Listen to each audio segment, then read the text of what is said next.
Today's focus is graphing quadratic functions, and we will be looking at graphing the equations that are written in the form of ax squared plus bx plus c equal to y. So we will be looking at equations written in the form of y equals ax squared plus bx plus c, where x is the independent variable and y is the dependent variable. So first step will be to use the formula x equals negative b over 2a to find the x coordinate of the vertex and plug it back into the given equation to find the y coordinate of the vertex. So remember the first step, use x equals negative b over 2a to find the x part of the vertex, the x coordinate of the vertex. Once you have the x coordinate of the vertex, plug that x coordinate back into the given equation to find the corresponding y value, which will be the y coordinate of the vertex. Now we're going to make table by picking x values to the left and right of the vertex and find the corresponding y values. Plot the points and connect to get the graph. Okay. We can also find x-intercepts and y-intercepts, but we'll talk about that when we're looking at slightly different form of the quadratic function.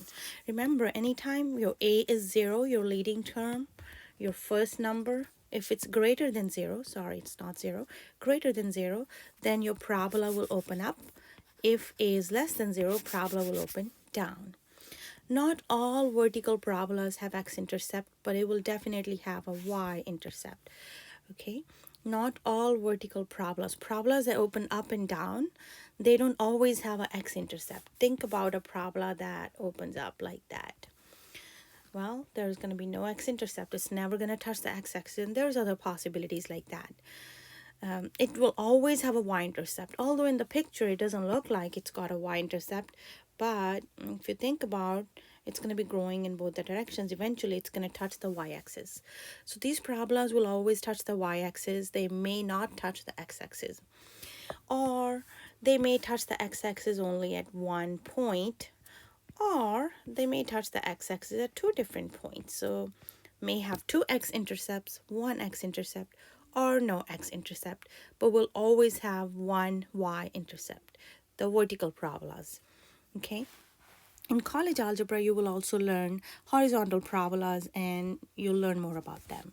But today we're only talking about y equals ax squared plus bx plus c, and this is going to be a vertical parabola, either opening up or opening down, depending on the sign of a. If a is positive, parabola opens up. If a is negative, parabola opens down.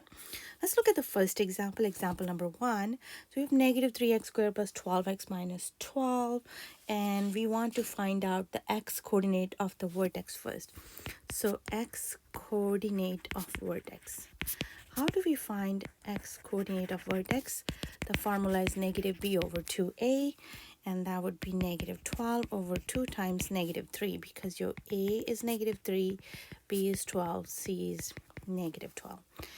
Okay, that turns out to be negative 12 over negative 6, which is positive 2. So x coordinate of my vertex is positive 2. Now I want to find out what is the y coordinate of the vertex.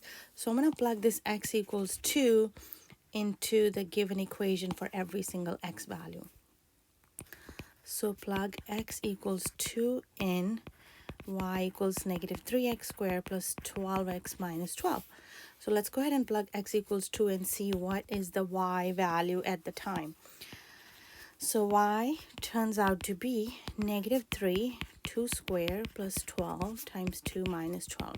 It's very important to use the parentheses because you can easily miss a positive or negative sign if you don't use the parentheses correctly.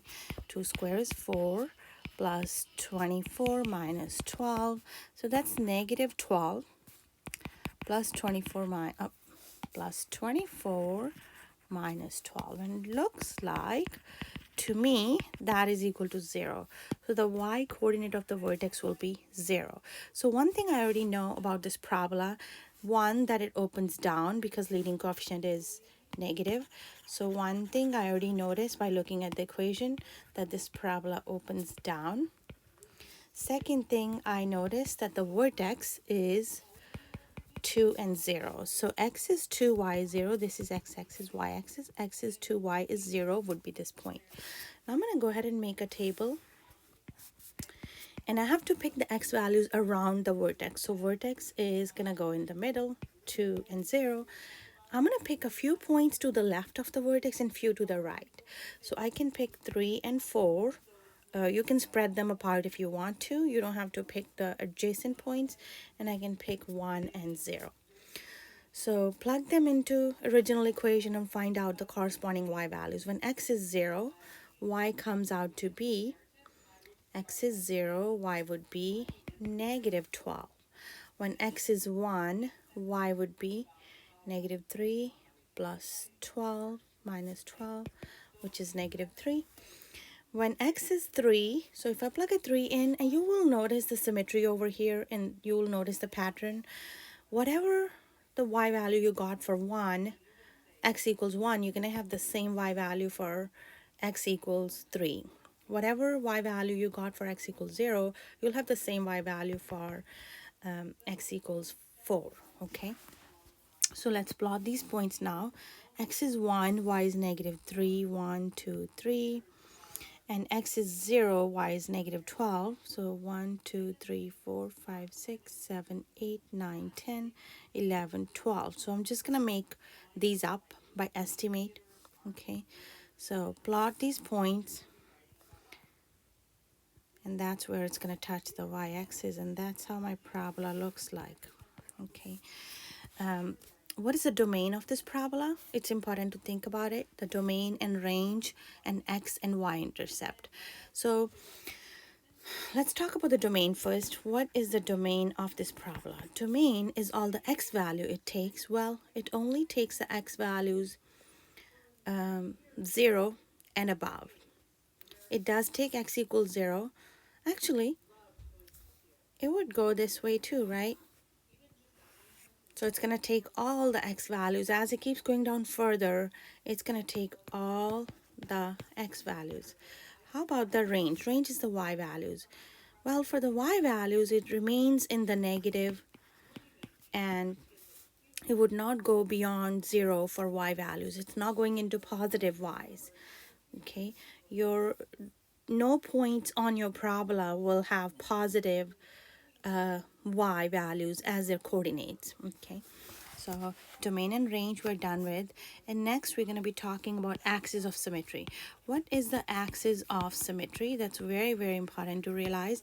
Axis of symmetry is a line exactly in the middle of your parabola, that if you fold your parabola along that line, you would have two congruent parts. So axis of symmetry, the equation of this line is going to be x equal to something, because it's a vertical line going up and down. The equation will be x equal to what? It's going to be x equal to 2. X equal to 2. And I don't have a lot of space, but it's actually nice to, write the coordinates of these points here. So I have x equals 3 and negative 3. This is 1 and negative 3. And then also over here, 4, negative 12. And this is 0, negative 12. And usually 3 points are enough to graph your parabola, but I would ask you to give me 5 points, because it's, you see a better picture of the parabola. 3 points, if I would have just done this much with the 3 points, I don't know if it's getting really wide, if it's, how skinny it is from there, how wide it is from there. So it's good to have 5 points to see a better picture of the parabola. Let's see another example. Example number 2, y equals x squared plus 6x plus 5. Identify your a, b, and c. A is 1, b is 6, c is 5. Now, x coordinate of vertex. Remember the formula? This actually came from the quadratic formula. Think about it. Why are we using x equals negative b over 2a? If you recall, the quadratic formula was negative b plus minus negative b plus minus square root of b squared minus 4ac divided by 2a. So every single point on the parabola will have, it will correspond to two different, you're going to have, with the plus and minus, it's going to give you two corresponding values, but there's only one point that doesn't have, two different parallel points on the parabola, that would be negative b over 2a. We'll talk about that in a different video. For now, just remember the formula. To find the x-coordinate of vertex, it's negative b over 2a. Negative b is negative 6 over 2 divided by negative 3. Now find the y-coordinate of the vertex. Y-coordinate of vertex. To find the y-coordinate of vertex, we're going to plug negative 3 into the given equation. So that's a 9 minus 18 plus 5. 9 minus 18 is negative 9. Negative 9 plus 5 is negative 4. So here, one thing I know, parabola opens up. That's first thing I notice. Second thing I know about this parabola is the vertex is negative 3 and negative 4. Okay, so vertex is at negative 3, 1, 2, 3, 1, 2, 3, 4. Right here. And if it opens up, I can already see it's going to touch the x-axis at 2 different points. Now I'm going to go ahead and make the table, x and y. You can take a slightly different route at this point. You can go ahead and find the x-intercepts and the y-intercept and go from there. Use the symmetry, okay? We'll talk about that after we finish the table. So I'm going to put my vertex in the middle. My vertex is negative 3, negative 4. Pick a couple of points to the left of negative 3 and a couple of points to the right. So negative 4, negative 5 on the x-axis. And to the left would be negative 2, negative 1. And let's see, when I plug negative 2 in there, I'm going to complete the table. You go ahead and grab your calculator and complete this table and see. If I plug negative 1, y is equal to negative 1 squared plus 6 times negative 1 plus 5, which is 1 minus 6 plus 5. 1 minus 6, that is going to give me a 0, so I'll have a 0 over here. If I plug a negative 2,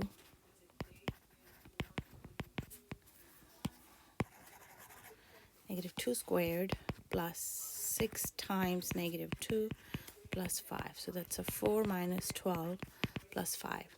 9 minus 12, that would be negative 3. Okay, there we go. So let's go ahead and plot these points. So when x is negative 1, y is 0. That's going to be over here. When x is negative 5, y is also 0. When x is negative 2, y is negative 3.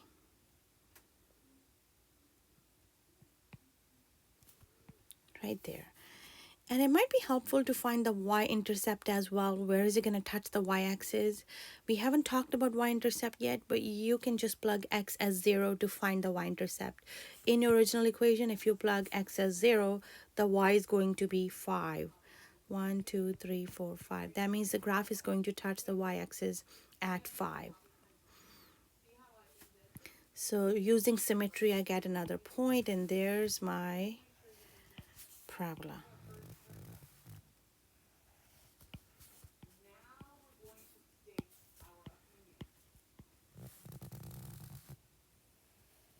Okay, there's my parabola. And it's good to label the vertices on the graph, but my graph is not big enough and my pen is thick, so I'm not writing those so that my graph doesn't look messy. One thing that I would write now is the domain range. What is the domain of this parabola?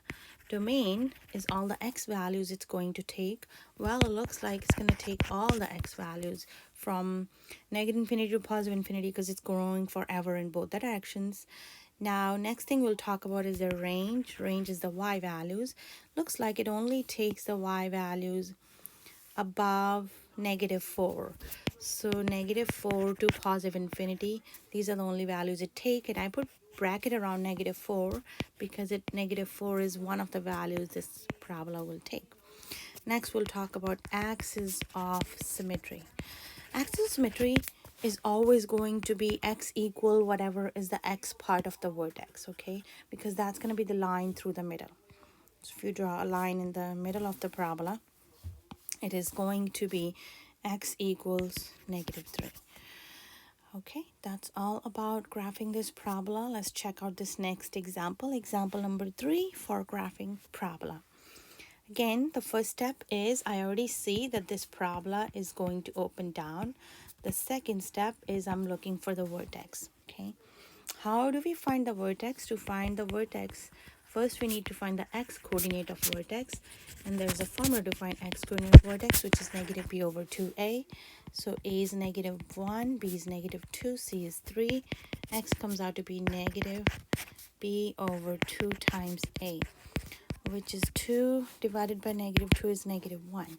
So x-coordinate of vertex is negative 1, and let's look for y-coordinate of vertex. I do want to warn you, whenever you plug this x-coordinate of vertex back into original equation, do not forget to use parentheses when you plug this number in for x. If you don't use parentheses, high chances of making mistakes. Negative 1 plus 5 is 4. So 5 minus 1 is 4. So negative 1 and 4 is the vertex here. Let's go ahead and plot this. Negative 1, x is negative 1, y is 4, 1, 2, 1, 2, 3, 4. X coordinate and y coordinate.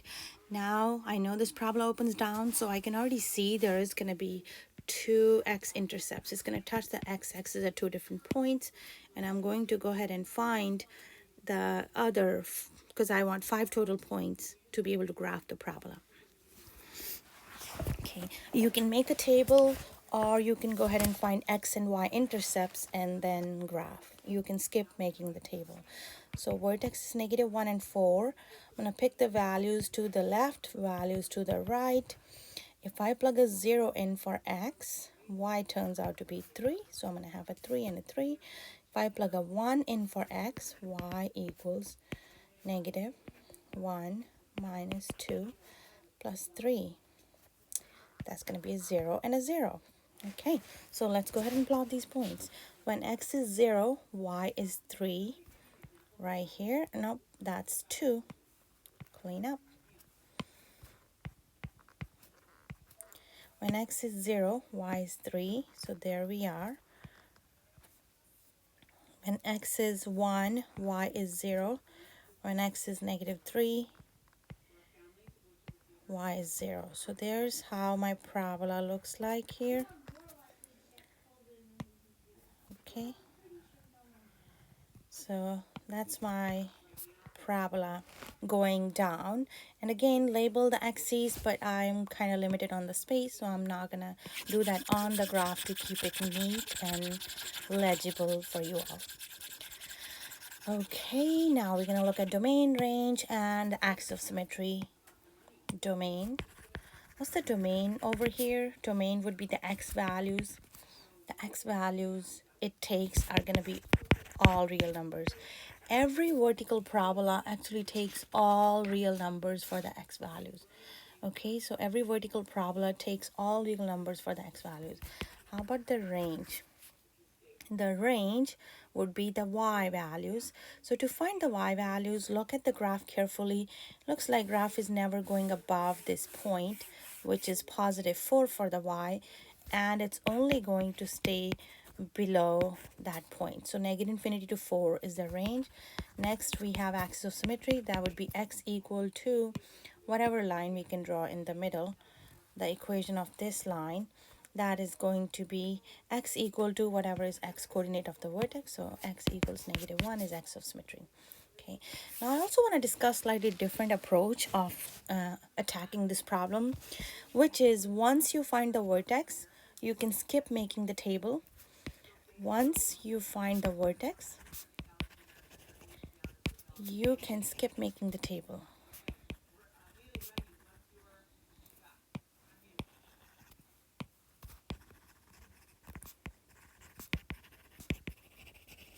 Once you find the vertex, you can skip making the table. Instead, we can find x and y intercepts.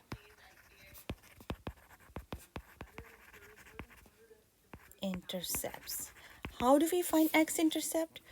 To find x-intercepts, plug y equal to 0. To find x-intercept,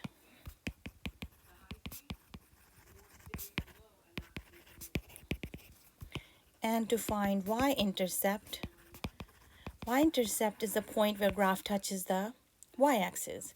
To find the y-intercept, plug x equals 0. So when your graph is touching the y-axis, the x value is going to be 0 over there. And when your graph is touching the x-axis, the y value is going to be 0. So I'm going to do the same problem in a slightly different technique. Instead of making the table, I can go ahead and try to find the x-intercept. So to find the x-intercept, I needed to use the highlighter. To find the x-intercept, we can plug y equal to 0. So let's go ahead and solve this equation.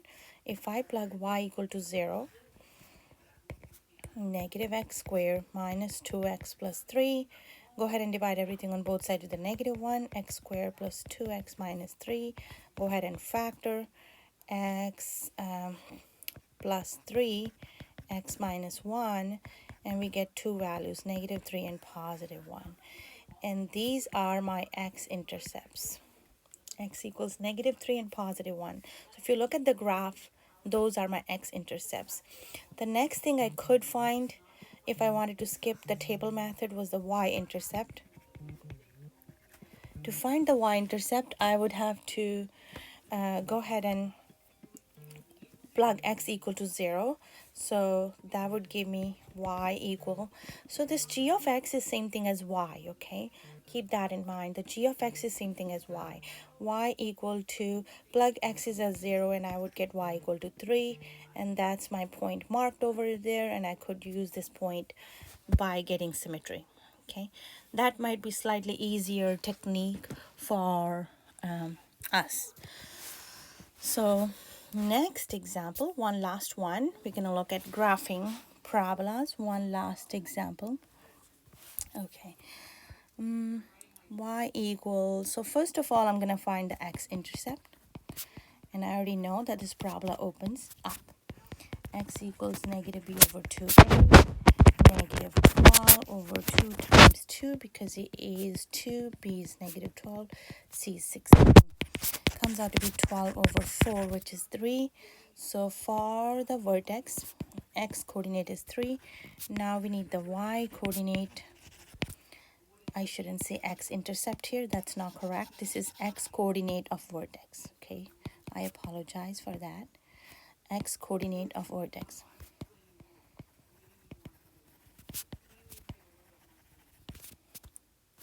Y coordinate of vertex, we will be having y coordinate of vertex. So let's go ahead and plug y equals, plug that 3 in there. So 3 squared is 9, 9 times 2 is 18, minus 12 times 3 is 36 plus 16. 18 plus 16 minus 36, that is going to be negative 2. Yep, negative 2. So there's my vertex, 3 and negative 2. X is 3 and y is negative 2. 1, 2, 3, 1, 2. There is my vertex. Again, it's nice to label the points on the graph. Okay, it's important. And my pencil is thick, so I'm not doing that to keep it neat and clean. Y coordinate of vertex we found. Now we can either find the x and y intercept, or we can go ahead and make the table like we have been doing in the past. 3 and negative 2, and pick 2 points to the left of the vertex and 2 points to the right of the vertex. 2 and 1, I'm going to plug the 1 in there. 2 minus 12 is negative 10. Negative 10 plus 16 is 6, so that's going to be a 6. If I plug a 2 in there, 2 times 4 minus 24 plus 16, 8 minus 24 plus 16, 16 plus 8 is 24, minus 24 is 0. All right, so let's go ahead and mark all the points we found. 2, 0. When x is 2, y is 0. When x is 4, y is 0. When x is 1, y is 6. 1, 2, 3, 4, 5, 6. When x is 5, y is 6. 1, 2, 3, 4, 5, 6. And there is my parabola here. And it's going up in both directions. Okay. This parabola is going up in both directions. Make sure your parabola is neat and clean. It shouldn't be messy. And the vertex is 3 and negative 2. Okay, what is the domain here? Domain is going to be always all real numbers for any vertical parabola. what is the range here? Range is the y values it takes. It only takes -2 to positive infinity. And then finally, I would like to give the axis of symmetry, which is going to be x equals 3. And that's all for this graphing. Now I have two application problems that I'm going to share. If a projectile is fired straight upwards, remember anytime you throw an object into the air, it could be a bullet, it could be a rocket, anytime we throw something in the air, it's going to follow a parabola path. It's going to go up for some time, and then gravity is pulling it down. Eventually velocity will become 0 and it would start falling down. So you throw it with some velocity, it's going up, its velocity is decreasing, and eventually at a point its velocity becomes 0. Then the gravity is pulling it down and it's coming towards the earth with a negative velocity. Okay. If a projectile is fired straight upwards from ground with an initial speed of 96 feet per second, then its height h in feet after t seconds is given by this equation. Okay. Good news that in intermediate algebra you will always be given the height function, but when you take calculus you will have to come up with this height function by yourself based on the given speed and the height from which it was thrown. Okay. Two parts: find the maximum height of projectile and find the time when it reaches the maximum height. Okay, so one thing I know that it's going to be a parabola opening down because I have negative in the front. So it's a parabola opening down. It's always going to be a parabola opening down anytime you throw an object in the air. So h is replacing the y here. So this is your y, and t is like your x value. So we are looking for the maximum height. And when does it get the maximum height? So that is my vertex. If you look at the parabola opening down, the maximum height is going to be the vertex, right? So independent variable here is t, and dependent variable is h. They're kind of replacing your x and y, so keep in mind, first step, I'm going to find the x coordinate of the vertex, or t coordinate of the vertex. T coordinate of the vertex. What's the t coordinate of the vertex? It would be t equals -b over 2a. Your a is -16, b is 96, c is 0 here, which is okay. b is -96 divided by 2 times -16. So -96 divided by 2 times -16, which gives me -96 divided by -32, which is going to be 3. So 96 divided by 32 is 3, and negative will cancel each other. So the object reaches the maximum height after 3 seconds. So one thing we can say, or projectile, whatever, projectile or object, whatever it's mentioned in the problem, reaches the maximum height after 3 seconds it is thrown. 3 seconds after it's thrown. Okay. 3 seconds after it is thrown. 3 seconds after it's thrown. And now we want to find the maximum height. The maximum height would be height when time is 3. Okay, so I'm going to replace t by 3. We're going to replace the t by 3 and 96 times 3. So here we are, -16 times 9 plus 96 times 3. 16 times 9 is 144. 16 times 9 plus 96 times 3. That turns out to be 144. Don't forget the units that are really, really important. So this is feet after t seconds. How do I know the time is in seconds? It's given in the problem. How do I know the units of height? It is given in the problem again. So 144 feet is the maximum height. And when does it reach the maximum height? 3 seconds after it is thrown. Okay, that's all for this. Is one of the big applications of quadratic equations. Here's one more example. The Utah Ski Club sells calendars to raise money. The profit P in cents from selling X calendars. So X is the number of calendars, P is the profit. So if you compare it to your own equation that we're used to seeing, it is the P of X is replacing Y. Okay. Find how many calendars should be sold to maximize a profit, and find the maximum profit. So P of X is negative X squared plus 360X. So my A here is negative 1, B is 360. I can clearly see it is going to be a parabola opening down. So the company sells some calendars. There is going to be a point where selling certain number of calendars will give the maximum profit.